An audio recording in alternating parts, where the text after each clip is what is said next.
Hello students. तो कल जब हम कंपनी की थ्योरी पढ़ रहे थे तो उसमें हम लास्ट जो वीडियो हमने बनाया था उसमें क्वेश्चन 5 कंप्लीट करा दिए थे। 5 क्वेश्चन उसमें कंप्लीट हो गए थे और उनके आंसर मैं आपको समझा चुका था। अब अगला क्वेश्चन इसमें आता है जो क्वेश्चन नंबर 6 है। आप बारी बारी से सारे क्वेश्चंस देखते जाइए। Difference between memorandum of association MOA and article of association AOA क्या है ये? तो देखिए, मेमोरेंडम ऑफ एसोसिएशन क्या होता है और आर्टिकल ऑफ एसोसिएशन क्या होता है। दोनों ही के बीच में हम डिफरेंस समझेंगे कि दोनों के बीच में डिफरेंस क्या होता है। डिफरेंस इतना इंपॉर्टेंट होता है कि डिफरेंस से ही हम किसी चीज की कैरेक्टरिस्टिक्स बना सकते हैं, डिफरेंस से ही हम उसका मीनिंग लिख सकते हैं। तो डिफरेंस हमें समझ लेना चाहिए। डिफरेंस से हम बहुत सारे उससे रिलेटेड बहुत सारे क्वेश्चनों का आंसर दे सकते हैं हम डिफरेंस आने पर। तो जैसे अगर हम एस्पेक्ट देखें तो क्या क्या एस्पेक्ट हमें समझने हैं। मेमोरेंडम ऑफ एसोसिएशन समझना है, मतलब MOA समझना है, और आर्टिकल ऑफ एसोसिएशन AOA समझना है। सबसे पहले हम MOA की डेफिनेशन समझते हैं। क्या डेफिनेशन होती है इसकी? The MOA memorandum of association is the companies constitution. जैसे हमारा कॉन्स्टिट्यूशन है ना, संविधान है ना हमारा, हमारे लिए नियम कानून जो है बने हुए हैं उसमें, वैसे ही कंपनी के लिए जो नियम और कानून जिसमें बने हुए हैं, जो भी लॉ उसके लिए बनाए सेट किए गए हैं, एक सेट मतलब लॉ का एक सेट है, और वो जो पूरा सेट है वो सेट काय में होता है, MOA में होता है, विच आउटलाइंस, मतलब MOA ही हमें हमारी लॉ की, हमारी लीगल जो ऑब्लिगेशंस हैं उनकी आउटलाइन बताता है। और इसमें हमारी कंपनी के ऑब्जेक्टिव्स लिखे रहते हैं कि हमारी कंपनी क्या पर्पस से जो है तैयार की गई है, and scope of the activities, और हमारी एक्टिविटीज के क्या क्षेत्र हैं, क्या स्कोप है, वो भी हमारे MOA में लिखा होता है। एक तरीके से जो MOA है वो हमारी कंपनी के ऑब्जेक्टिव्स को डिफाइन करता है। हमारे कंपनी के क्या एरिया होगा, हमारा क्या स्टेट होगा, क्या ऑब्जेक्टिव होंगे, तो सारी चीजें डिसाइड करने वाला कौन है? MOA है। और अब बात आती है कि AOA की डेफिनेशन क्या है। तो द AOA मतलब article of association is a document that defines the internal rules and regulation for the managing the company, for managing the company. Company को मैनेज करने के लिए जो इंटरनल रूल्स एंड रेगुलेशन होंगे, क्योंकि देखिए कंपनी को मैनेज करने के लिए कुछ इंटरनल रूल्स एंड रेगुलेशन भी होते हैं, तो वो हमारे किस में लिख लिए जाते हैं? AOA में लिख लिए जाते हैं। अब आप इसको ऐसे समझ लीजिए, जैसे हमारी जो लीगल लाइफ है उसके लिए कानून, कॉन्स्टिट्यूशन से हमारे पास नियम है, उन नियमों को हमें फॉलो करना होता है। जैसे हम चोरी नहीं कर सकते क्योंकि हमारे कानून में लिखा हुआ है कि आप ये नहीं कर सकते, रिस्ट्रिक्टेड है। क्या डूज है, क्या डोंट्स है, ये दोनों चीजें हमारे कानून में हमारी लिख रखी है, लिखी है कि नहीं लिख रखी है। और ये हमारी पर्सनल लाइफ को इफेक्ट कर रहा है, पर बाहर के नियम हमारे ऊपर अप्लाई हो रहे हैं और हमें ये फॉलो करने ही पड़ेंगे, वो MOA के हैं। फिर आती है हमारी इंडिविजुअल लाइफ, जो पर्सनल लाइफ है, वो जैसे हमारा घर है। अब हमारा घर बाहर हम चोरी नहीं कर सकते, ये किसने बोल रखा है? ये बोल रखा है कानून ने। हम मारकाट नहीं कर सकते, हम लूटपाट नहीं कर सकते, हम फ्रॉड नहीं कर सकते, ये सारे नियम हमारे कानून ने हमें बता रखे हैं। तो उन्हें हम क्या डूज हैं और क्या डोंट्स हैं, ये चीज हमारी बता रखी है। और चूंकि ये नियम हमारे ऊपर बाहर से ही अप्लाई किए गए हैं कि हम पर क्या क्या रिस्ट्रिक्शंस हैं, हमारे ऊपर बाहर से नियम लगाए गए हैं, तो वो हो गया MOA, मेमोरेंडम ऑफ एसोसिएशन एक तरीके से। तो कंपनी के जो रूल्स का जो सेट है, जो प्रिस्क्राइब्ड है एक्ट के थ्रू जो प्रिस्क्राइब्ड है, रजिस्ट्रार ऑफिस में जब हमने रजिस्टर्ड कराया था तब हमने अपना MOA तैयार करवाया था, MOA बनाया था। तो वहां पर जो हमने अपनी डिटेल दी थी वही डिटेल हमारी रहने वाली है और वही डिटेल हमें फॉलो करनी पड़ेगी, तो वो हमारा MOA होगा। और AOA क्या होगा? AOA हमारे पर्सनल रूल्स होंगे। जैसे हमारे घर में कौन व्यक्ति सुबह का, जैसे मान लीजिए कि हमारी जो फैमिली है, अब उसमें 2 भाई हैं, दोनों भाइयों की शादियां हो गई हैं, और जो माँ है, सास है, उसने कुछ रूल्स बना रखे हैं। क्या बना रखे हैं? रूल्स ये बना रखे हैं कि भाई सुबह का भोजन सुबह वाली बड़ी वाली बहू बनाएगी और शाम का भोजन छोटी वाली बहू बनाएगी। ठीक। बर्तन कौन करेगा? कि बर्तन बड़ा वाला बेटा करेगा। झाड़ू पोंछा कौन करेगा? कि छोटा वाला बेटा करेगा। मतलब रूल्स, इंटरनली जो रूल्स सेट हैं वो AOA है। समझ रहे ना? मीटिंग्स में कौन कौन पार्टिसिपेट करेगा, पार्टिसिपेशन के समय कैसे कैसे डिसीजन, बोर्ड ऑफ डायरेक्टर कैसे इलेक्ट होंगे, ये सारी की सारी चीजें, घर के डिसीजन जो होंगे वो कैसे लिए जाएंगे, वो सारी बातें किसमें होंगी, वो हमारे एओए में होंगी एक तरीके से। तो कंपनी से रिलेटेड इंटरनल जो डिसीजन होंगे वो एओए में उसके रूल्स लिखे होंगे, और कंपनी से रिलेटेड जो एक्सटर्नल डिसीजन होंगे वो क्या क्या होंगे वो मैं बताऊंगा आपको, क्या क्या डिसीजन होंगे वो एमओए में होंगे। ठीक है, इस पर हमारा कंट्रोल नहीं है, जबकि इस पर हमारा कंट्रोल है। कंपनी का कंट्रोल इस पर नहीं है, इस पर है। इस पर अगर कंट्रोल करना है तो फिर तो आपको फिर से दोबारा से रजिस्ट्रार ऑफिस जाना पड़ेगा। ठीक, और कंट्रोल फिर भी नहीं कर सकते, चेंज ला सकते हो दोबारा से स्पेशल रेजोल्यूशन पास करके। अब देखिए पर्पज, जो एमओए है define the companies external activities, it's purpose and it's legal framework. तो लीगल ऑब्लिगेशंस क्या होंगे हमारे, वो पूरा का पूरा सेट कौन करता है, एमओए करता है। जबकि specify the internal rules and governance, internally कैसे गवर्न होगी हमारी कंपनी, मैनेजमेंट कौन के हाथ में होगा एंड ऑपरेशन कैसे होंगे, सारी बातें किसमें होंगी, एओए में होंगी। Content include the companies name, क्या क्या कंटेंट हम इसमें एमओए में इंक्लूड करते हैं, ए में हमें क्या क्या बातें लिखी होती हैं और उनको हम चेंज नहीं कर सकते। इन बातों को हम चेंज कर भी सकते हैं क्योंकि ये हमारे घर का रूल है। सासू मां फिर से दोबारा से नियम बदल सकती है। क्या नियम बदल सकती है कि अब सुबह का खाना और शाम का खाना जो है इंटरचेंज कर सकती है, अब तुम बनाओगी अब तुम बनाओगी, या फिर बर्तनों की जिम्मेदारी और झाड़ू पोछा की जिम्मेदारी बड़ी बहू को दे सकती है और छोटी बहू को जो है खाने की जिम्मेदारी दे सकती है। तो यहां पर जो नियम चेंज हो सकते हैं वो कौन सा है, हमारे फैमिली के इंटरनल मैटर्स हैं। कौन से मैटर्स हैं, इंटरनल मैटर्स हैं। वैसे ही कंपनी के भी इंटरनल मैटर्स होते हैं और इंटरनल मैटर्स के लिए उनके पास एक रूल्स का एक सेट होता है, वो उनका एओए होता है। क्या होता है, एओए होता है। जबकि बाहर जो एक्सटर्नल अफेयर्स होते हैं उनके लिए हमें क्या करना होता है, एक्सटर्नल जो भी मैटर होते हैं उसमें हमारे एमओए में उसकी बातें लिखी होती हैं। जैसे देखिए, includes the companies name, company का नाम क्या होगा, हम बदल नहीं सकते बार बार कंपनी का नाम, ध्यान रखना। आपने आधार कार्ड में एक बार नाम छपवा लिया तो वही रहेगा, आप ऐसे नहीं बदल सकते कि आप अपने आधार कार्ड में अपने हाथ से मिटा के नाम लिख लो, नहीं लिख सकते ना। वैसे ही कंपनी अपना नाम हटा नहीं सकती, ऐसे बदल नहीं सकती, अपने मन से नहीं बदल सकती। ठीक है, एमओए को अल्टर करना पड़ेगा, उसे चेंज करना पड़ेगा, करवाना पड़ेगा, तभी जो है नाम बदलेगा। तो आधार कार्ड एक तरीके से बाहर की बात हो गई, अब उसको हम नहीं चेंज कर सकते। दूसरे ने बना के दिया है, मतलब हमने दूसरे से उसका नाम रजिस्ट्रेशन लिया तो हम नहीं चेंज कर सकते उसका। जबकि हमारे घर का जो निकनेम है वो हमारी मम्मी चाहे हमसे चुन्नू मुन्नू कुछ भी कहे, क्या फर्क पड़ता है, तो टुन्नू भी कह सकती है। तो the state of registration and the objective of the company, company का नाम क्या होगा, कौन से स्टेट से रजिस्ट्रेशन है उसका, और ऑब्जेक्टिव हमारी कंपनी का टास्क क्या होगा, ये बातें पहले से मेंटेन होंगी एमओए में। इसमें जो मेंटेन है वो आप चेंज नहीं कर सकते। जबकि इसमें क्या होगा, include detail on managing the company, कौन कंपनी को मैनेज करेगा, हम चेंज भी कर सकते हैं उसके मैनेजमेंट को।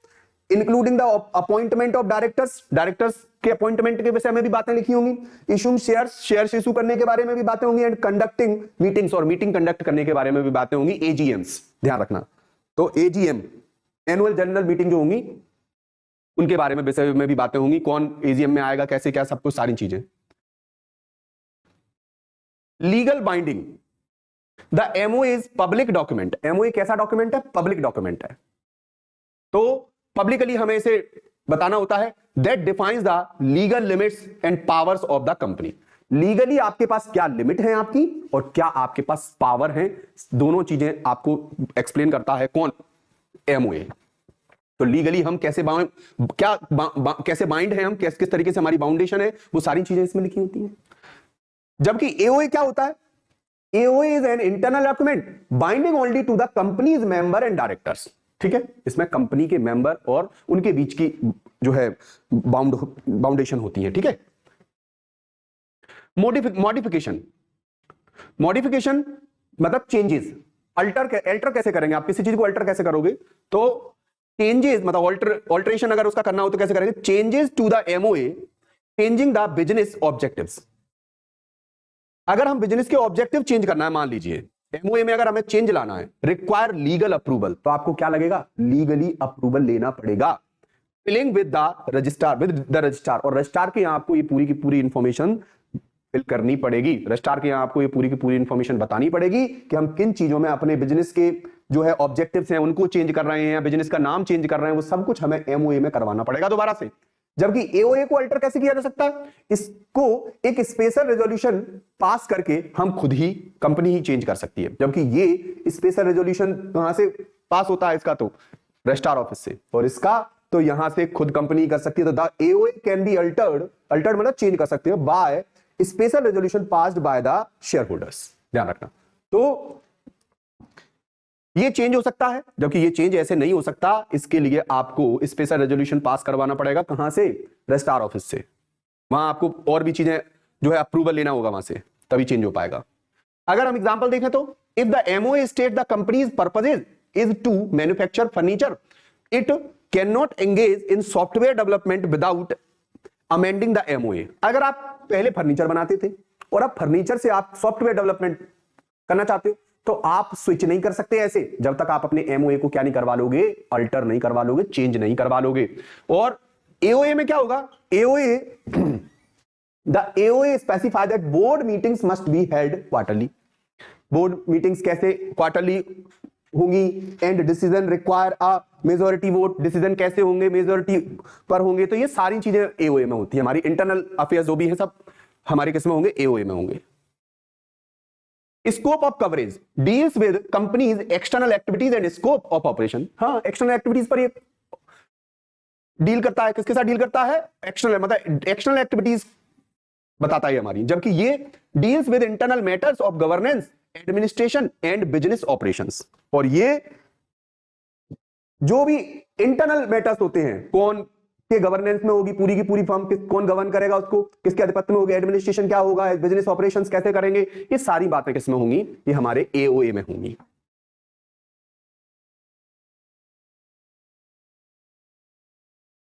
हाँ, पब्लिक वर्सेस इंटरनल। तो MOA, the MOA is a public document. कैसा डॉक्यूमेंट है, पब्लिक डॉक्यूमेंट है, जिसे आपको पब्लिक करना ही होता है।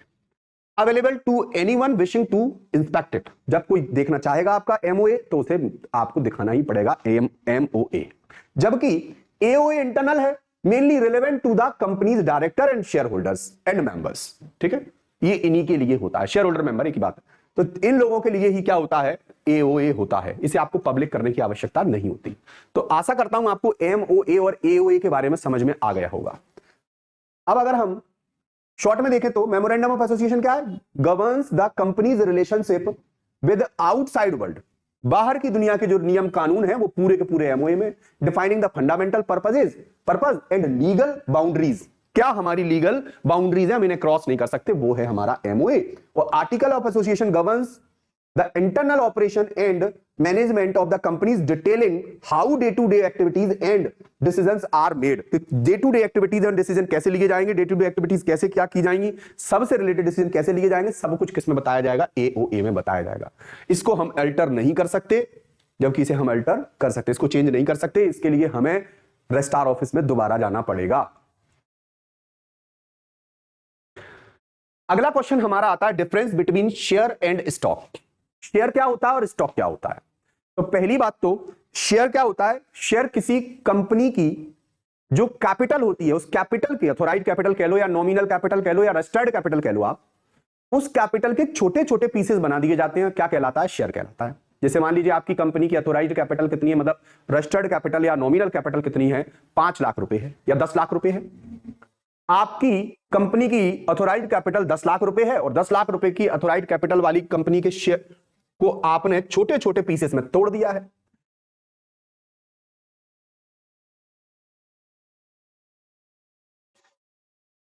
ये कोई कंपनी है और इस कंपनी की ऑथोराइज्ड कैपिटल जो है पूरी पूरी जो है 10 लाख है, और इस 10 लाख कैपिटल को आपने छोटे छोटे पीसेस में तोड़ दिया है। ठीक है, तो जो स्मॉल पीसेस आपने कर दिए कंपनी की ऑथोराइज्ड कैपिटल के, जो छोटे छोटे पीसेस कर दिए हैं, वही क्या बन जाती है, शेयर कैपिटल बन जाती है। क्या बन जाती है, तो ये जो छोटे छोटे पीसेस हैं वही क्या है, शेयर कैपिटल है। टोटल में क्या है, ऑथोराइज्ड कैपिटल है, और उस ऑथोराइज्ड कैपिटल को छोटे छोटे पीसेस में तोड़ दिया गया तो वो क्या कहलाती है, शेयर कैपिटल कहलाती है। तो और उस छोटे पीस को हम क्या कहते हैं, शेयर कहते हैं। और ये कंपनी की ओनरशिप हमें दिलाता है, क्या दिलाता है, ओनरशिप दिलाता है। तो जैसे मान लीजिए किसी के पास 10 लाख की अथोराइज कैपिटल थी और 100 रुपए वाले शेयर उस कंपनी ने इशू किया। एक शेयर की फेस वैल्यू क्या है यहां पर, ये जो एक शेयर है, एक शेयर की वैल्यू कितनी है, 100 रुपीज है। तो 100 रुपीज की फेस वैल्यू शेयर अगर रखता है तो टोटल इस कंपनी के पास कितने शेयर हो जाएंगे? अगर देखा जाए तो इस कंपनी के पास टोटल 10,000 शेयर हो जाएंगे। कितने शेयर हो जाएंगे? 10,000 शेयर इस कंपनी के पास है 100 रुपए वाले। और अब ये कंपनी इन 10,000 शेयर को क्या कर सकती है, मार्केट में 10,000 शेयर बेच सकती है। अब कोई एक शेयर खरीदेगा, कोई दो खरीदेगा, कोई तीन खरीदेगा। जिसने भी जितने शेयर ले रखे हैं, अगर किसी ने इसमें से एक 10,000 में से अगर किसी ने 1,000 शेयर ले रखे हैं तो उसके पास 10% ओनरशिप आ गई। क्यों? क्योंकि टोटल 10,000 है और 10,000 में से 1,000 शेयर अगर किसी ने खरीद रखे हैं तो उसके पास 10% ओनरशिप आ गई। तो सीधी सी बात यह है कि शेयर किसी चीज की ओनरशिप हमें दिलाता है। क्या दिलाता है? किसी कंपनी की ओनरशिप हमें दिलाता है। और शेयर क्या होता है? शेयर कुछ नहीं होता है। शेयर एक प्रकार से किसी कंपनी की अथोराइज्ड कैपिटल के छोटे छोटे पीसेस कर दिए जाते हैं, क्योंकि हम एक आदमी से तो इतना पैसा ले नहीं सकते, एक आदमी इतनी रिस्क लेगा भी नहीं, नुकसान हो सकता है। तो इस चक्कर में छोटे छोटे टुकड़ों में हम उन शेयर्स को बेचकर अलग अलग लोगों से पैसा ले लेते हैं। तो वो क्या बन जाता है? कंपनी का शेयर बन जाता है। अब अगर हम शेयर और स्टॉक में डिफरेंस समझे तो स्टॉक एक्चुअल में मल्टीपल कंपनी के क्या हो सकते हैं? फुली पेड शेयर हो सकते हैं। मल्टीपल कंपनी के फुली पेड अप जो शेयर होते हैं वो स्टॉक होंगे। जबकि शेयर्स क्या होता है? शेयर किसी एक कंपनी के शेयर हो सकते हैं। एक कंपनी के, जैसे मैंने कहा कि मेरे पास स्टॉक्स हैं, 10 स्टॉक है मेरे पास, तो मेरे पास अलग अलग कंपनियों के स्टॉक होंगे। और मेरे पास 10 शेयर हैं तो मेरे पास एक कंपनी के 10 शेयर होंगे। स्टॉक और शेयर में डिफरेंस समझिए। A share represents ownership in a company. अगर आपके पास शेयर है, जैसे मान लीजिए आपके पास 100 रुपए वाले 1,000 शेयर हैं और 10,000 टोटल शेयर हैं, तो आपके पास 10% उस कंपनी में क्या आ गई? ओनरशिप आ गई। A share represents ownership in company and entitles the holder to certain rights. आपको कुछ certain rights मिल जाते हैं शेयर होल्ड करने पर। अब स्टॉक क्या होता है? अब ध्यान रखना, ये स्टॉक यहां पर शेयर की फेस वैल्यू इन्होंने 100 रुपए सेट की है ना, सबके लिए 100 रुपए सेट रहेगी इसकी फेस वैल्यू। और इस फेस वैल्यू से इसको 10 का 90 का नहीं किया जा सकता, 40 का नहीं किया, जो फेस वैल्यू है वही सेट रहेगी। जबकि स्टॉक तो फुली पेड अप शेयर्स होते हैं। जैसे स्टॉक इज कंसोलिडेटेड कंबाइंड, मतलब form of fully paid share used for the simplifying the trading and ownership. किसी कंपनी में ओनरशिप को और ट्रेडिंग को सिंप्लीफाई करने के लिए किसका जन्म हुआ? स्टॉक का जन्म हुआ। और स्टॉक किसी कंपनी में फुली पेड अप होते हैं। कैसे होते हैं? वे शेयर जो एक बार फुली पेड हो जाते हैं उन्हें काय में कन्वर्ट किया जा सकता है? स्टॉक में कन्वर्ट किया जा सकता है। तो फुली पेड अप शेयर्स ही क्या होते हैं? स्टॉक होते हैं। Unit of ownership, each share is a specific unit of ownership in the company. Her share की एक स्पेसिफिक यूनिट होती है ओनरशिप की। जैसे एक शेयर है तो मतलब 1 यूनिट ऑफ ओनरशिप है आपके पास। मान लीजिए 100 शेयर है तो 100 में से आपके पास 1 यूनिट ऑफ ओनरशिप की यूनिट आ गई आपके पास। 2 शेयर है तो 2 यूनिट ऑफ जो है आपके पास ओनरशिप आ गई आपके पास। तो stock represent an aggregate of shares. जब शेयर्स को एग्रीगेट, एक बंडल बना, मतलब एक प्रकार से ये बंडल है। स्टॉक क्या है? एक प्रकार का बंडल है। नंबर ऑफ शेयर्स जो हैं उनको एड अप करके, मतलब जो शेयर्स हैं, मान लीजिए आपने 100 रुपए वाले 1,000 शेयर खरीद रखे हैं, तो 1,000 शेयर खरीद रखे हैं तो आपके पास 1 लाख का स्टॉक है। क्या है? आपके पास एक स्टॉक है 1 लाख का, ठीक है। और ये, लेकिन ध्यान रखना, ये फुली पेड अप होगा तभी स्टॉक में कन्वर्ट होता है। कैसा होगा? फुली पेड अप होगा, क्योंकि फुली पेड अप शेयर ही काय में कन्वर्ट होते हैं? स्टॉक में कन्वर्ट होते हैं। अब आपके पास एक स्टॉक है, ठीक है। जबकि शेयर्स में देखते तो इनको अगर शेयर्स में ब्रेक किया जाए तो फिर आपके पास 1,000 शेयर्स हैं। कितने शेयर्स हैं? 1,000 शेयर्स हैं। लेकिन नहीं, हम तो इन्हें काय में कन्वर्ट हो चुके हैं, ये स्टॉक में कन्वर्ट हो चुके हैं। और अब ये स्टॉक में आपके पास एक स्टॉक है, और स्टॉक्स अगर आपके पास है तो अलग अलग कंपनियों के स्टॉक्स होंगे। एक स्टॉक है मतलब आपने किसी कंपनी के शेयर ले रखे हैं, 1,000 शेयर ले रखे हैं, उसको एक स्टॉक बन गया आपके पास। दूसरी कंपनी के भी 500 शेयर ले रखे हैं तो उसका भी एक स्टॉक बन गया, फुली पेड अप होंगे। तो तीसरी कंपनी का भी स्टॉक ले रखा है, शेयर ले रखे हैं, वो भी फुली पेड अप है तो उनका भी एक स्टॉक बन गया, आपके पास 3 स्टॉक हो गए। अलग अलग कंपनी के हो गए ना। और अगर मैं कहूं कि मेरे पास 500 शेयर है तो मेरे पास शेयर है किसी कंपनी के, किसी एक कंपनी के, ठीक है, 500 शेयर बोल रहा हूं। तो अब nominal value, shares have a fixed nominal value. Share की कैसी वैल्यू होती है? एक फिक्स्ड नॉमिनल वैल्यू होती है जो जितनी है उतनी ही रहने वाली है।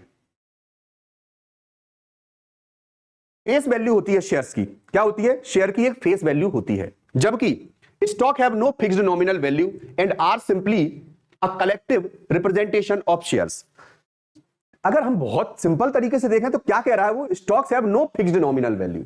उसकी कोई फिक्स्ड नॉमिनल फेस वैल्यू नहीं है, बल्कि जब बहुत सारे मल्टीपल शेयर्स को एग्रीगेट कर दिया जाता है, मतलब कलेक्टिव रिप्रेजेंटेशन ऑफ शेयर्स है, जब शेयर्स को कलेक्टिवली एक मंच में रिप्रेजेंट किया जाता है तो वो क्या बन जाता है? स्टॉक बनकर तैयार हो जाता है। पर ये फुली पेड अप होगा, ध्यान रखना। जबकि शेयर की तो फेस वैल्यू होती है, आपको पता ही है। स्टॉक कुछ भी नंबर का हो सकता है, पर शेयर हमेशा सबके लिए एक जैसे ही नंबर का होगा। वो चेंज नहीं हो सकता, अलग अलग नंबर का नहीं हो सकता कि तुमने 50 का स्टॉक शेयर दे दिया, मुझे 20 का स्टॉक दे दिया, 20 का शेयर दे दिया। तुम्हें 50 का शेयर मिला है तो मुझे भी 50 का ही शेयर मिला होगा। एक कंपनी जैसे शेयर इशू करेगी वो सबके लिए एक जैसे शेयर इशू करेगी। आगे सुनिए, सबके लिए एक जैसे शेयर इशू होते हैं। Rights, shareholder have voting right and the right to receive dividends. Shareholder के पास वोट करने का भी राइट होता है और डिविडेंड रिसीव करने का भी राइट होता है।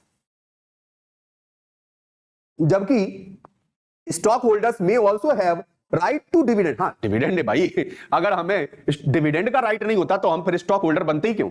तो इनको, स्टॉक होल्डर को और शेयर होल्डर को डिविडेंड लेने का राइट तो है, but stock itself does not provide direct voting rights. इनको डायरेक्टली कोई वोटिंग राइट नहीं होता। Unless broken down into shares, कहीं ऐसा ना, यदि इन्हें अगर शेयर में नहीं तोड़ा जाए तो इन्हें कोई वोटिंग राइट, डायरेक्टली कोई वोटिंग राइट नहीं होता। जो किसके पास होता है? शेयर होल्डर के पास होता है। ध्यान रखना आप।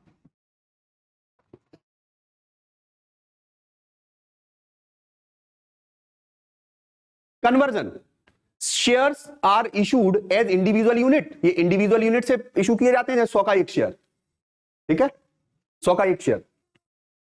Each having a defined value, और सबकी एक डिफाइंड वैल्यू है कि एक शेयर है और एक शेयर की 100 रुपए वैल्यू है। जबकि share can be converted,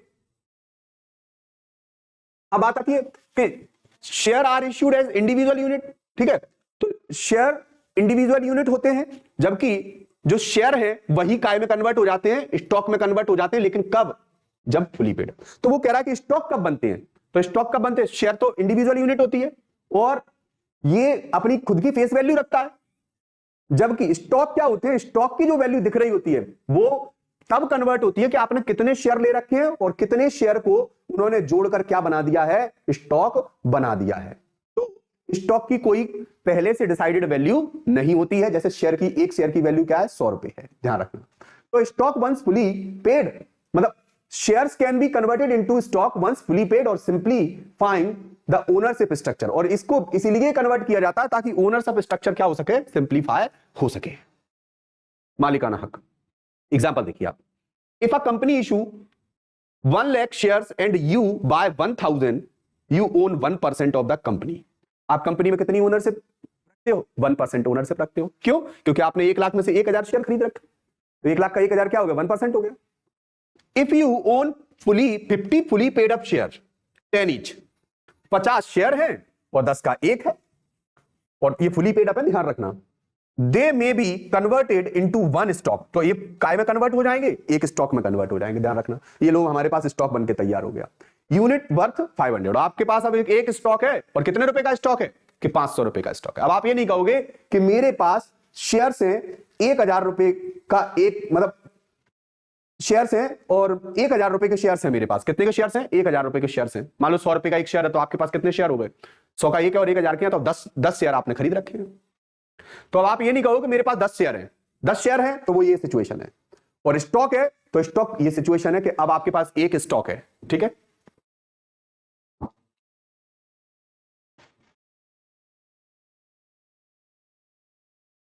trading, shares are traded, public कंपनियों के शेयर्स क्या होते हैं? ट्रेड होते हैं शेयर पर। Individually on the stock market, कौन से मार्केट में? स्टॉक मार्केट में। जो लिस्टेड कंपनियां होती हैं उनका शेयर, लिस्टेड कंपनियों का शेयर ही तो बिकता है मार्केट में, ट्रेड होता है उस पर ही तो। और जो लिस्टेड नहीं होती, जो आईपीओ लेकर नहीं आती, वो कंपनियां प्राइवेट कंपनियां होती हैं, उनका शेयर जो है ट्रेड नहीं होता। Stock is usually not traded on its own, it is an aggregate representation and is used for internal purposes. ये ऐसे ट्रेड नहीं होते ये, और कंसोलिडेशन के लिए ये यूज होते हैं, ध्यान रखना। अगर हम समरी देखें तो हमें समझ में आ जाएगा कि शेयर और स्टॉक के विषय में क्या करा है। Represent individual unit of ownership in a company and have a nominal value, और इसकी कौन सी वैल्यू होती है? नॉमिनल वैल्यू होती है।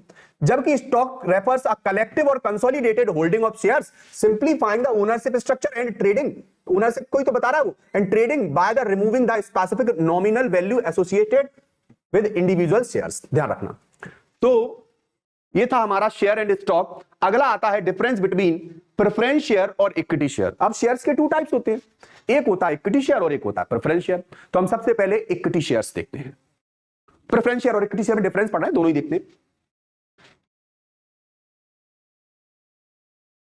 डिविडेंड, अब आपको बताना है किसे डिविडेंड पहले मिलेगा। प्रेफरेंस वालों ने प्रायोरिटी ले रखी है कि हम लॉस नहीं झेलेंगे, डिविडेंड पहले लेंगे, तो इनको फिक्स परसेंटेज से डिविडेंड मिलेगा। कैसी परसेंटेज से मिलेगा? देखिए आप समझिए, dividend share holders receive fixed dividend before equity share holder. हाँ, लेकिन मिलेगा डिविडेंड किससे पहले? इक्विटी वालों से पहले। ये मालिक नहीं है, मेहमान है। ये कौन है? मेहमान है। और मेहमानों को चाय पहले दी जाती है कि भाई आप चाय तो मिलेगी, लेकिन ये मत सोच लेना कि आप इसमें जो ज्यादा बेनिफिट है वो खा लोगे, ज्यादा बेनिफिट नहीं खा पाओगे। आपके लिए जितने 2 गुलाब जामुन अगर आपके लिए बने हैं तो 2 गुलाब जामुन खाओ और निकलो, मेहमान हो ना।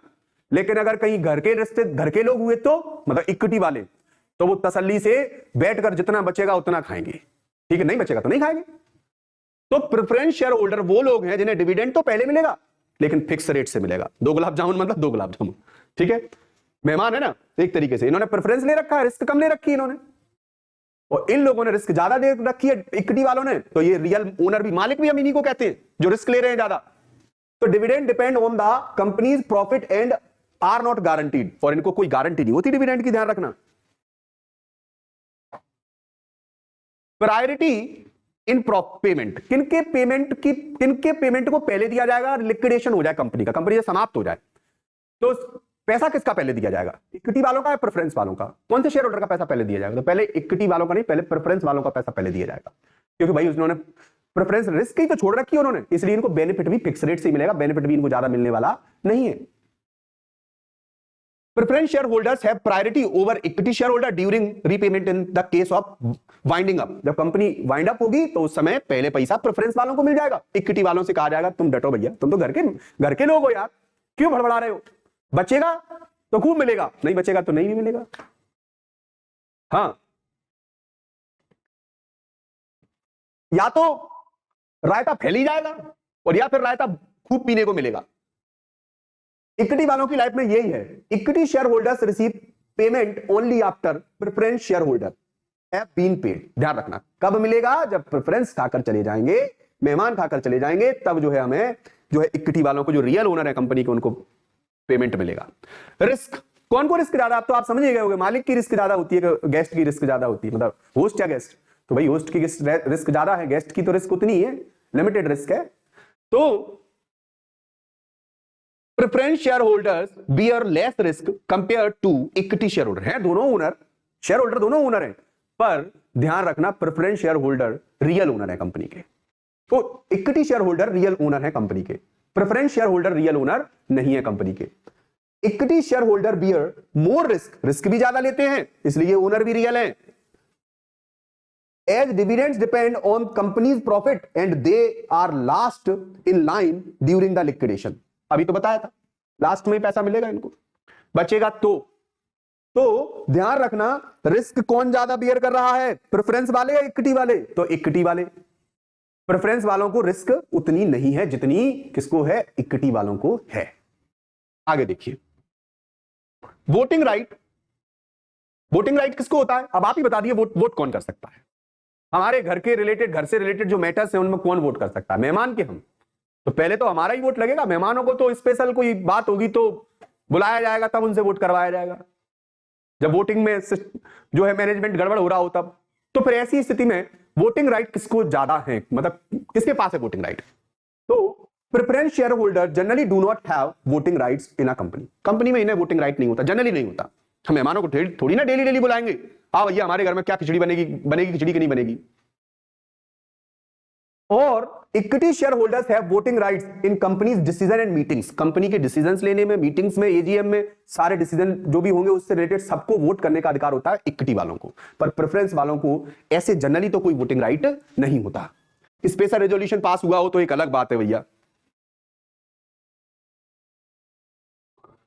Capital appreciation, limited potential for capital, limited potential ही है, ज्यादा इनकी कैपिटल एप्रिसिएट नहीं हो सकती क्योंकि इन लोगों ने रिस्क कम झेली है। तो अब कैपिटल कैसे ज्यादा एप्रिसिएट हो जाएगी, बढ़ कैसे जाएगा पैसा? पैसा तो तभी बढ़ेगा ना भाई जब आप रिस्क भी तो लो, नहीं तो फिक्स परसेंट से अपना प्रॉफिट पकड़ो, मतलब डिविडेंड पकड़ो, निकलो यहां से। जबकि equity shareholder have higher potential, बहुत पोटेंशियल है, और capital appreciation based on the company's performance. Company ने कैसा परफॉर्मेंस किया है, इक्विटी का जलवा उसी में हो जाएगा। गड़बड़ है तो गड़बड़ भी हो जाएगी इनके साथ। अब आता है control. Preference shareholders have no control over the company's management. Company के मैनेजमेंट पर इनका कोई कंट्रोल नहीं है, जबकि equity shareholder can influence company decision and strategy through their voting rights. Equity shareholder voting right से company को हर हालत में मैनेज करने की क्षमता रखते हैं। Example, if a company earn 10 lakh rupees in profit, preference share holders with 10%, अब 10 लाख रुपीज उसने कमाए हैं और प्रेफरेंस शेयर होल्डर कितने 10% के हैं, तो 10% के हिसाब से preference share holder dividend rate will receive, कितना डिविडेंड रेट हो जाएगी उनकी, तो 1 लाख रुपए मिल जाएंगे उन्हें, क्योंकि 10% वो ले रहे हैं। तो 10% में से 1 लाख रुपए का प्रॉफिट कौन को दे दिया जाएगा, प्रेफरेंस वालों को दे दिया जाएगा। बचे 9 लाख, क्योंकि कमाए 10 लाख हैं और 10 लाख पर 10% कौन का हिस्सा है, 10 लाख पर 10% किसका हिस्सा, प्रेफरेंस वालों का। 10% इनका इन्वेस्टमेंट इन्होंने कर रखा है, तो भाई 10% का तुम्हारा जो बचा, 1 लाख जो है तुम्हारा बना, उसमें से ये 1 लाख तुम ले लीजिए, बचे 9 लाख। ये 9 लाख रुपए किसके हिस्से में चले जाने चाहिए, तो भाई रिस्क, हाई रिस्क किसने बियर की थी, प्रेफरेंस वालों ने तो नहीं की थी। उन्होंने बोला था हमने तो 10% के हिसाब से पैसा इन्वेस्ट किया है, तो ठीक है 10% प्रॉफिट पकड़ो। प्रेफरेंस हो ना आप, मालिक हो नहीं हो, प्रेफरेंस वाले हो, आपने रिस्क झेली नहीं है। तो जब आप घर से जा रहे हो तो वो जो लास्ट में जो रिश्तेदारी में से जाते हो तो 2 गुलाब जामुन मिल जाते हैं ना साथ में टांगने के लिए, कि आप शादी में से आए हो तो कुछ साथ में मिल गया थोड़ा सा, वो थोड़ा सा ही मिलेगा खाने के लिए, मिठाई का डब्बा थोड़ा सा मिल जाता है ना, बस थोड़ा सा ही मिलेगा। तो 10% का हिसाब है, आपने इतने का तो रिस्क लिया था, जितने का आपने रिस्क लिया था उस हिसाब से प्रेफरेंस शेयर होल्डर वालों को पे ऑफ कर दिया जाता है, जबकि इक्विटी शेयर होल्डर वालों को जो बचता है वो पूरा किसको चला जाता है, इक्विटी को चला जाता है। तो देखिए, after the preference shareholder are the remaining 9 lakh profit is divided among equity shareholder। तो इक्विटी शेयर में रिस्क है तो प्रॉफिट भी तो है उसमें। लिक्विडिटी, प्रेफरेंस शेयर में have lower liquidity as they are less commonly traded than equity shares. ध्यान रखना, प्रेफरेंस शेयर जो होते हैं इनमें कम लिक्विडिटी होती है, have lower liquidity as they are less commonly traded, बहुत लेस कॉमनली ट्रेडेड है ये देन इक्विटी शेयर, जबकि equity share are more commonly traded in the market and are generally more liquid. सबसे ज्यादा लिक्विड कौन है, लिक्विड मतलब cash की कन्वर्टेबिलिटी, और दूसरी बात सबसे ज्यादा ट्रांजैक्शन किसके उस पर होते हैं, तो इक्विटी के ऊपर होते हैं। क्यों, क्योंकि इक्विटी जो है सबसे ज्यादा क्या होते हैं, ट्रेड होते हैं मार्केट में, जो कि प्रेफरेंस शेयर इतने ट्रेड नहीं होते हैं।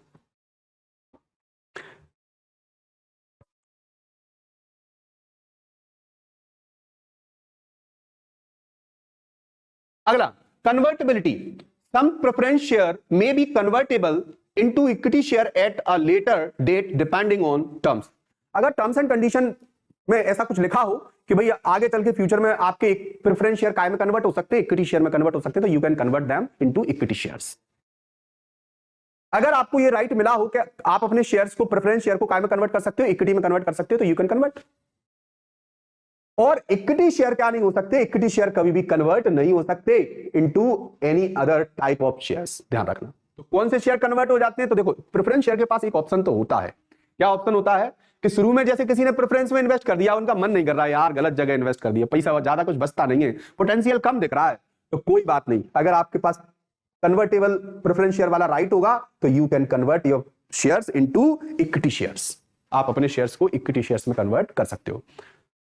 तो अगर हम समरी देखें तो हमें यही समझ में आया होगा कि प्रेफरेंस शेयर जो होते हैं इनके पास स्टेबल रिटर्न होता है, फिक्स्ड डिविडेंड मिलता है इन्हें, विद लेस रिस्क होती है और नो वोटिंग राइट्स होता है, but have priority in repayment during the liquidation. इतने में हमारा पूरा प्रेफरेंस शेयर खत्म हो गया। जबकि इक्विटी शेयर क्या होता है, इसका जस्ट अपोजिट है कि प्रोवाइड, अच्छा फिक्स्ड डिविडेंड रेट नहीं होती इक्विटी वाले की, ठीक, और रिस्क हाई होती है और वोटिंग राइट होता है, इनको नो वोटिंग राइट, जबकि इनको वोटिंग राइट होता है। जबकि इनको प्रायोरिटी होती है पेमेंट में, इनको प्रायोरिटी पेमेंट में नहीं होती है। इनको कब पेमेंट मिलेगा, जब पहले प्रेफरेंस वालों का पेमेंट दे दिया जाएगा। तो equity shares are riskier with the variable dividends. तो वेरिएबल डिविडेंड्स इनका फिक्स नहीं है, but offer greater potential for capital appreciation. इनको ग्रेटर पोटेंशियल नहीं है कैपिटल एप्रिसिएशन का, इनको है and the ability to influence company decision through voting rights. और वोटिंग राइट्स के थ्रू ये डिसीजन ले सकते हैं, कंपनी के जो है जो भी कंपनी के डिसीजन है उनको इफेक्ट कर सकते हैं वोटिंग राइट के थ्रू। तो सीधी सी बात ये है कि आपको पूरा जो ऊपर जो आपने डिफरेंस पढ़ा है, उस डिफरेंस को पढ़ने के बाद अगर आप कभी रिवीजन करोगे तो आप इतने से ही रिवीजन कर पाओगे। टाइप्स ऑफ कैपिटल, कैपिटल्स के टाइप क्या होते हैं? अगर हम कैपिटल्स के टाइप देखें, क्योंकि कंपनी में कैपिटल तो होगी, बिना कैपिटल के तो काम नहीं चलेगा किसी कंपनी में, तो कैपिटल स्ट्रक्चर कैसा कैसा हो सकता है, कैपिटल कौन कौन सी कैपिटल किसी कंपनी के पास हो सकती है, तो हम कैपिटल को पढ़ते हैं अब कंपनी की। तो कंपनी की जो कैपिटल है उसमें टाइप्स ये रहे और उन टाइप्स के जो मीनिंग है वो सामने है, ठीक है। हम सबसे पहले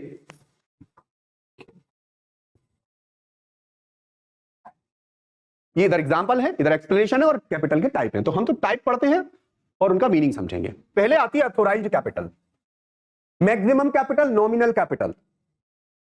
ये वो कैपिटल है जिससे कंपनी ज्यादा का बिजनेस नहीं कर सकती, इससे कंपनी ने अपने आप को रजिस्टर्ड करा रखा है, इससे ज्यादा के शेयर इशू कंपनी नहीं कर सकती। The maximum amount of capital a company can raise by issuing shares, इससे ज्यादा के शेयर इशू नहीं कर सकती। यही कंपनी की अथॉराइज्ड कैपिटल है, ये होल कैपिटल है, फुल कैपिटल है कंपनी की।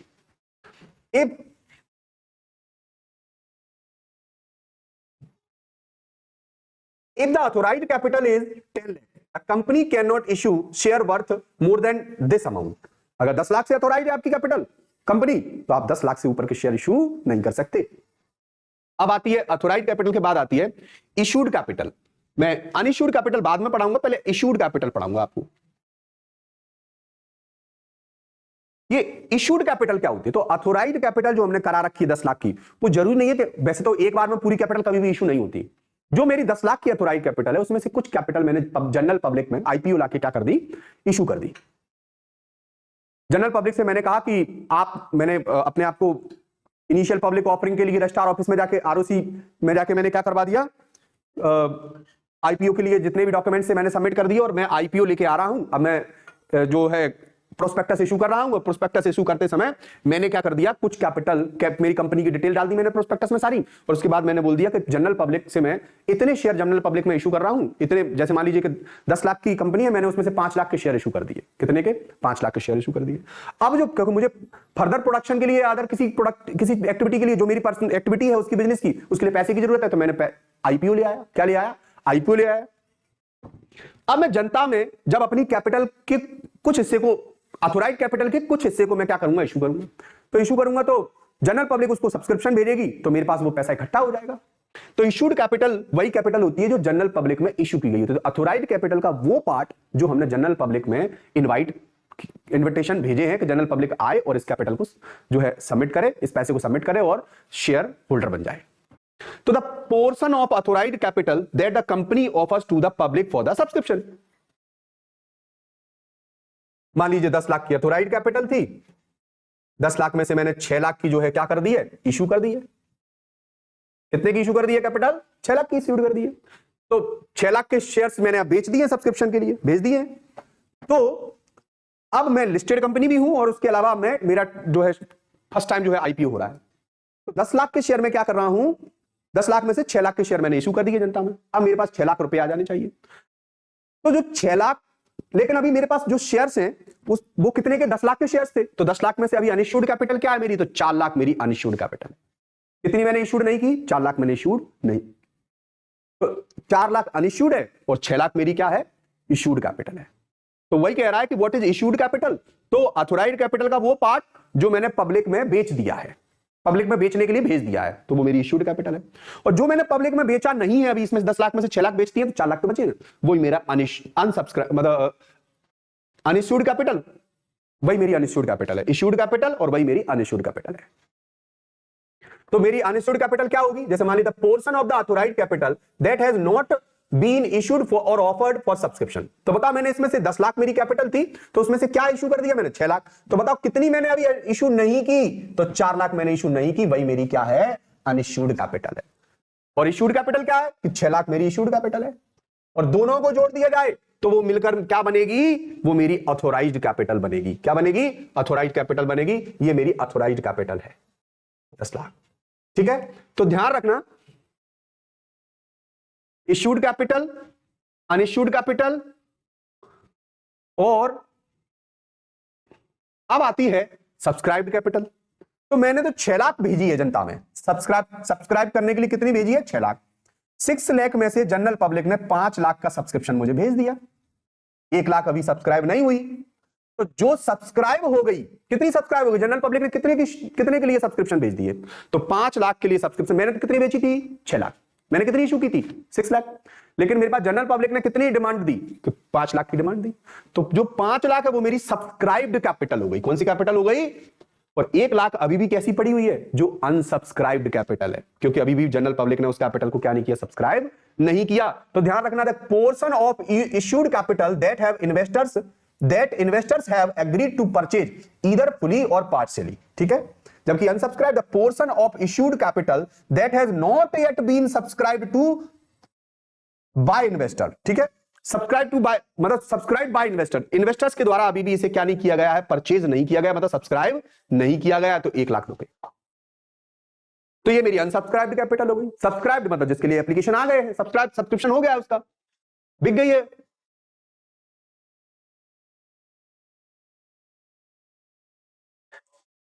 If worth 5 lakh, if rupees 5 lakh worth of shares are issued and 4 lakh worth of shares are subscribed, 5 lakh बेचे थे, 4 लाख का सब्सक्रिप्शन आ गया, तो यही 4 लाख मेरी सब्सक्राइब कैपिटल है। और अनसब्सक्राइब कैसे बनेगी, 5 लाख में से 4 लाख बिक गए हैं, तो 1 लाख नहीं बिके हैं, तो वो मेरी क्या हो जाएगी, अनसब्सक्राइब।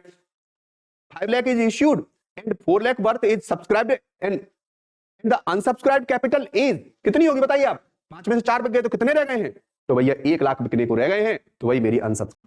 इसको समझते हैं पहले। Paid up capital, the portion of subscribed capital that has been fully paid up by the shareholder, वो कैपिटल जो जनता ने फुली पे कर दी। तो 4 लाख सब्सक्राइब्ड कैपिटल थी, वो 4 लाख के 4 लाख पूरे आ गए हैं, तो यही मेरी 4 लाख की फुली पेड अप कैपिटल होगी। और अनपेड अप कैपिटल क्या होती कि unpaid up capital the portion of subscribed capital for which payment has not yet been received from shareholder, कि मैं 5 लाख मांगे थे जनता से, 5 लाख में से 4 लाख आ गए, 1 लाख जो नहीं आए, तो वो मेरी क्या हो गई, अनपेड अप कैपिटल हो। क्या हो गई, अनपेड अप कैपिटल हो गई।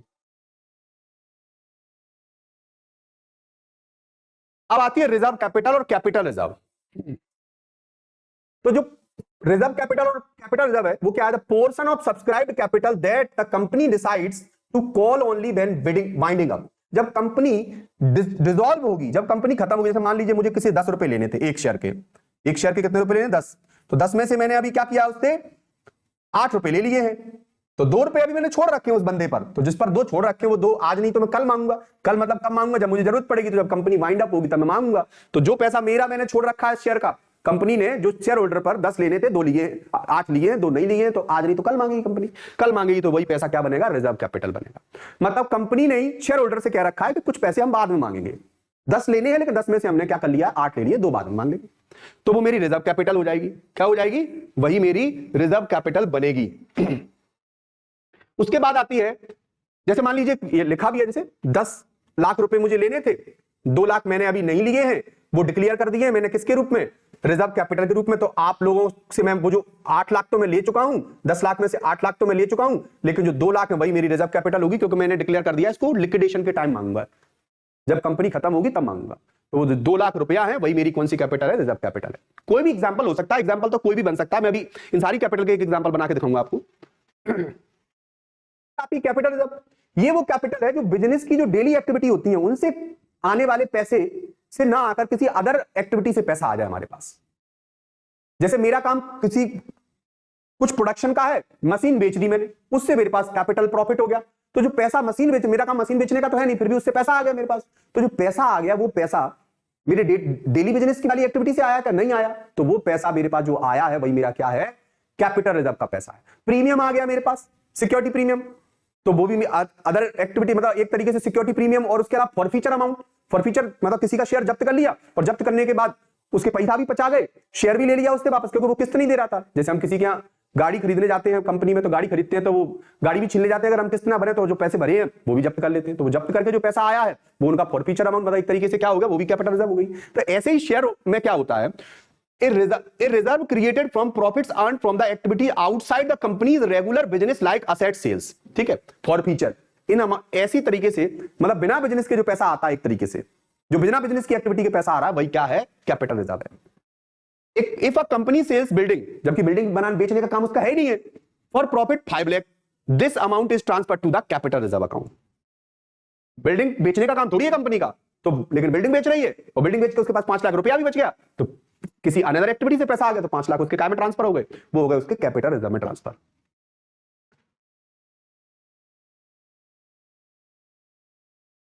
अब मैं आपको ये जो कैपिटल मैंने जो आपको बताई है, इन कैपिटल के विषय में एक बार और बताता हूं। जैसे मैं बिल्कुल एक एग्जांपल दूंगा, जैसे आपकी अथोराइज्ड कैपिटल है 10 लाख, ठीक है।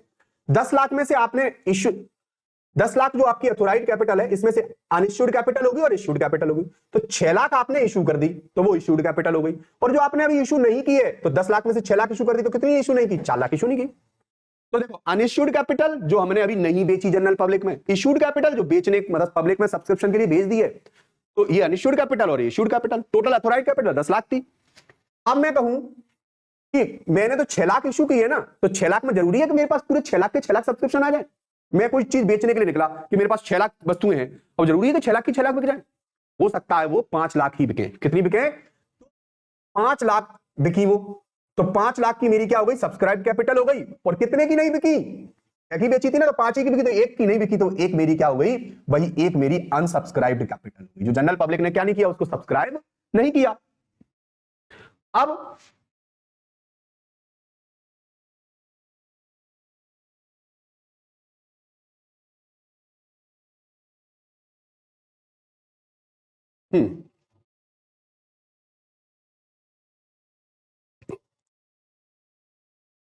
तो हमारे पास क्या थी?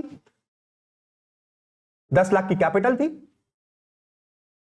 6 लाख की इश्यूड कैपिटल थी और 4 लाख की अनइश्यूड कैपिटल थी, यही तो थी। ऑथोराइज्ड क्या थी? ऑथोराइज्ड कैपिटल क्या थी? 10 लाख की।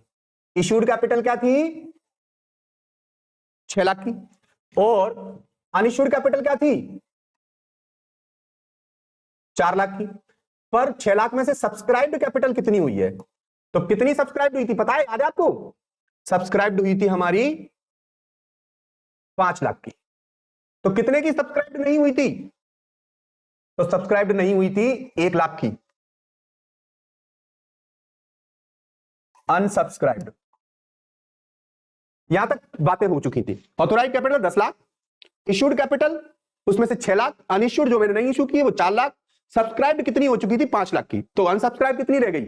मैंने तो 6 लाख की बेची थी भाई, लेकिन 6 लाख की नहीं बिकी, तो मैं क्या करूं? मैंने तो सब्सक्रिप्शन के लिए कितनी भेजी थी? 6 लाख, लेकिन सब्सक्रिप्शन आए ही कितने? 5 लाख के।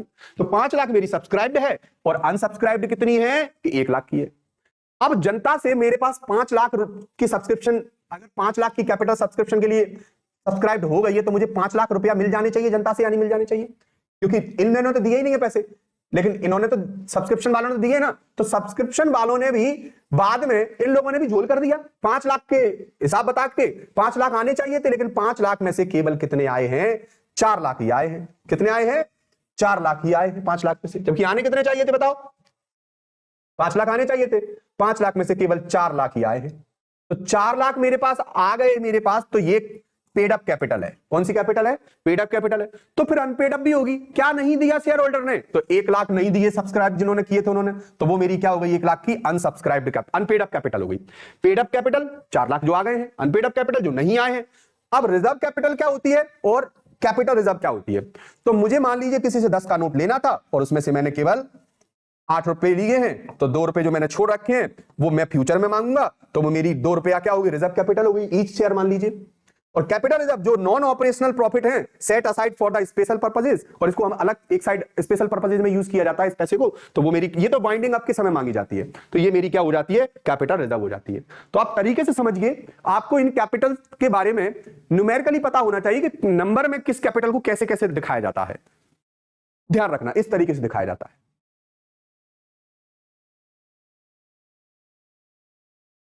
अगला क्वेश्चन आता है व्हाट इज शेयर प्राइसिंग। आप जानते हो शेयर्स की कुछ ना कुछ प्राइस तो होती होगी, और शेयर्स की जो प्राइसिंग है, जो शेयर्स की प्राइसिंग है वो कैसे होती है। तो शेयर की प्राइसिंग 3 तरीके से होती है। हम एक शेयर को 3 तरीके से मार्केट में बेच सकते हैं। कैसे 3 तरीके, एक होता है एट पार, और दूसरा होता है एट प्रीमियम, और तीसरा होता है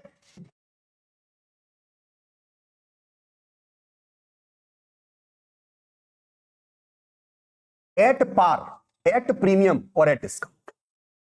एट पार क्या होता है, जैसे कोई शेयर है जिसकी फेस वैल्यू 10 रुपया है और मार्केट में आपने उसे 10 रुपए में ही बेच दिया, तो ये शेयर कैसा इशू हुआ है, ये एट पार पर इशू हुआ है। कोई शेयर है उसकी फेस वैल्यू 10 रुपया है और आपने मार्केट में उसे कितने में बेच दिया, मार्केट में आपने 2 रुपया प्लस करके 12 में बेच दिया। तो जो 12 में आपने मार्केट में सेल किया है, तो 2 रुपया जो आपने एक्स्ट्रा कमाए हैं, एक्स्ट्रा बेनिफिट लिया है, वही हमारा प्रीमियम पर इशू है। किस पर इशू है, ये एट पार पर इशू किया है, ये प्रीमियम पर इशू किया है। एक्स्ट्रा अमाउंट कमाई है ना आपने, प्रीमियम वैल्यू ली है, ध्यान रखना प्रीमियम क्वालिटी की चीजें जो होती है उन पर पैसा ज्यादा लगता है। वैसे ही प्रीमियम मतलब जो शेयर है उसमें जो अच्छी कंपनियां होती है ना, इनकी रेपुटेशन अच्छी होती है, वो प्रीमियम पर शेयर इशू कर सकती हैं। अब डिस्काउंट तो आजकल अलाउड ही नहीं है, 2013 एक्ट के अकॉर्डिंग डिस्काउंट तो अलाउड ही नहीं है। जैसे 10 का शेयर है और आपने 8 का बेच दिया, 2 रुपए का डिस्काउंट दे दिया, तो उसे हम क्या कहते हैं, शेयर इशूड ऑन डिस्काउंट। ठीक है, ये भी डिस्काउंट पर इशू होते हैं, लेकिन कहां इशू होते हैं वो आगे पता लगेगा आपको। आईपीओ के समय डिस्काउंट पर आप इशू नहीं कर सकते शेयर को।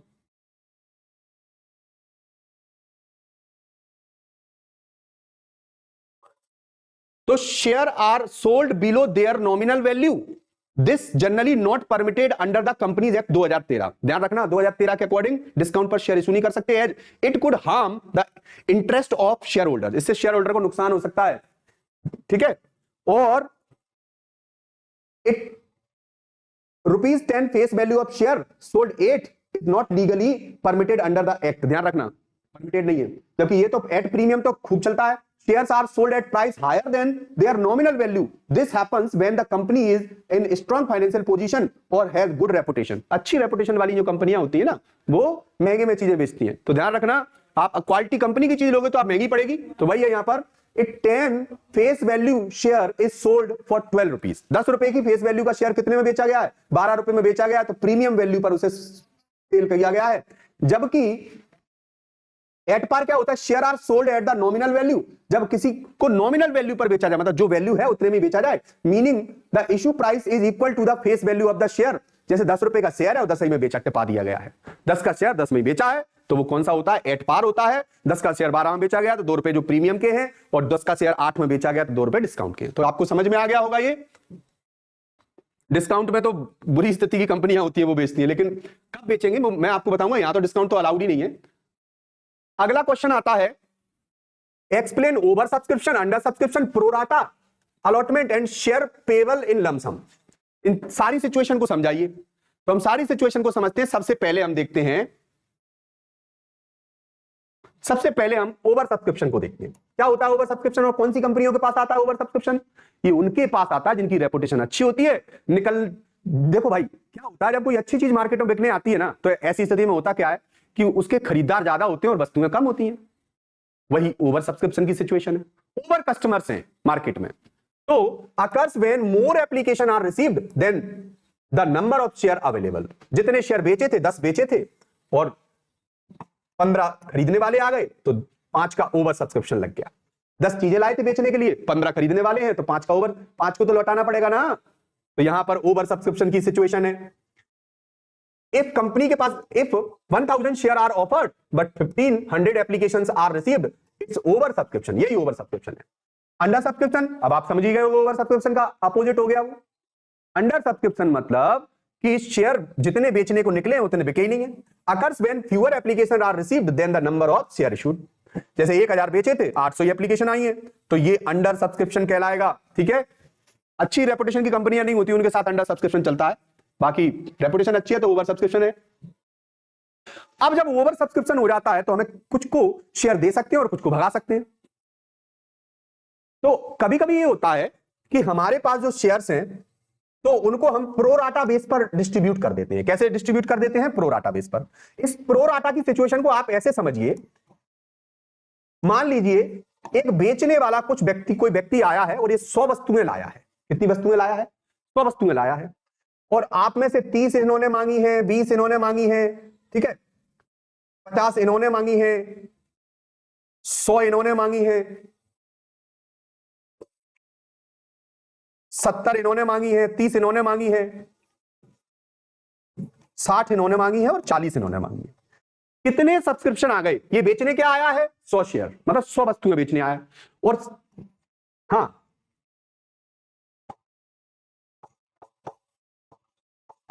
ये चिंकी, ये पिंकी, ये मिंकी, ये टिंकी, और ये, इसका नाम तुम सिलेक्ट कर लो, हाँ आपकी कोई फ्रेंड होगी। इन सब ने क्या डिमांड की है? ये डिमांड की है। क्या डिमांड की है? ये कह रही है कि मुझे 30 वस्तुएं चाहिए, 30 चाहिए। अपन अभी शेयर की बात नहीं कर रहे, अपन केवल प्रो राटा अलॉटमेंट समझ रहे हैं।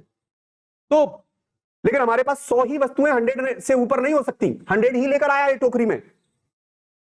तो अब जब 100 लेकर आया और 30 तो अकेला यही मांग रही है, 20 ये मांग रही है, 50 ये मांग रही है, 60 ये मांग रही है और 40 ये मांग रही है।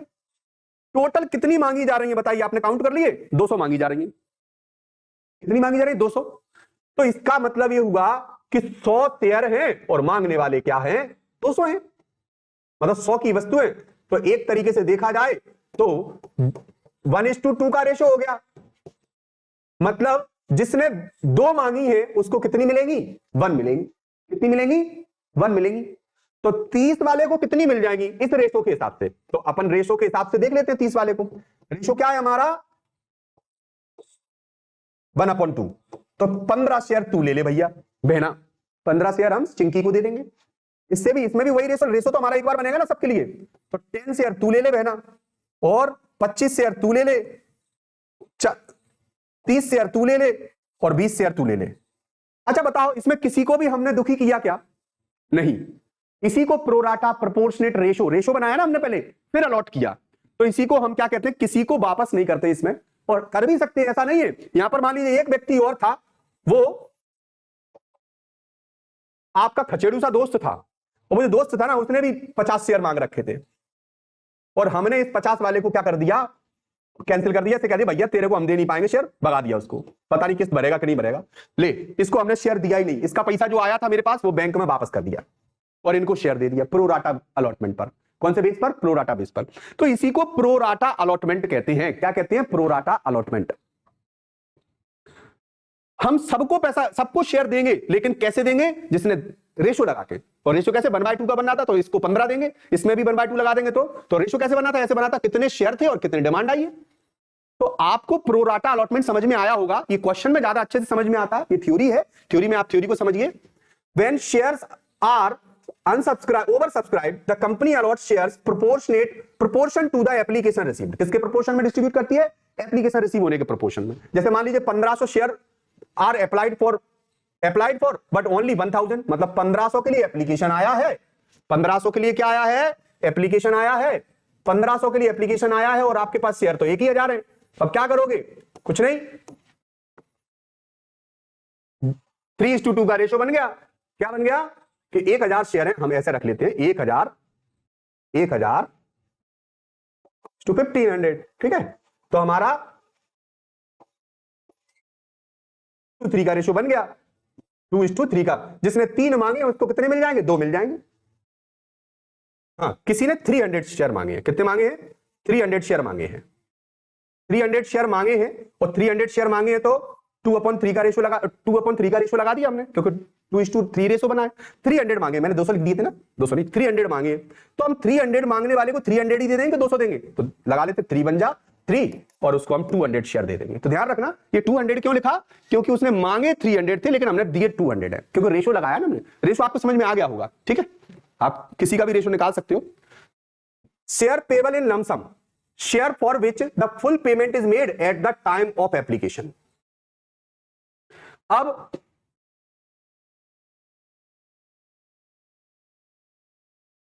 आता है शेयर पेबल इन लमसम। ये लमसम में पेमेंट क्या होता है, कोई पूछे आपसे लमसम में पेमेंट क्या होता है, तो वो शेयर्स जिनका पेमेंट एप्लीकेशन के टाइम ही पूरा मांग लिया जाए। जैसे देखिए अपन गाड़ी एजेंसी से लेने गए, तो जिस गाड़ी को हमने ऑन रोड ऑन कैश उठाया है तो पूरा कैश दे दिया और गाड़ी हम उठा लाए, वो कैश पेमेंट हो गया, इसी को कहते हैं लमसम में पूरा पेमेंट कर दिया। और किस्तों में दिया है तो फिर घिसटते रहो, इस महीने भी आ गई किस्त, अगले महीने भी आ गई किस्त, तो फिर ऐसे महीनों के महीने किस्त भरोगे, तो वो इंस्टॉलमेंट में होता है। और जब हम एक बार में पैसा पेमेंट कर देते हैं तो उसे कहते हैं शेयर पेबल इन लमसम। तो share for which the full payment is made at the time of application, a share with value of the 10 rupees payable entirely during the application process. अगला pro rata का example है simplified. खैर इसको तो हमें समझ में आ गया होगा। A situation where shares are over subscribed, allotment is made based on the application. If 2000 share are applied और 1000 शेयर ही है तो फिर वही रेशो क्या बन गया कि शेयर है 1000 और अप्लाई कितने के लिए हुआ है 2000 के लिए, काट दो 30 से 30, फिर से वही 1:2 का रेशो बन गया। जिसने 2 मांगे उसको 1 मिलेगा। मान लीजिए आपने क्या किया है 100 शेयर के लिए अप्लाई किया है, तो बताओ आपने 100 के लिए अप्लाई किया तो अब आपको कितने शेयर मिलने वाले, क्या रेशो लगेगा, आप खुद कैलकुलेट करके दिखाओ इसको। और अगर आपको ये नहीं आया तो फिर से वीडियो वॉच करो दोबारा से, आएगा ये, आप निकाल के दिखाना इस वैल्यू को।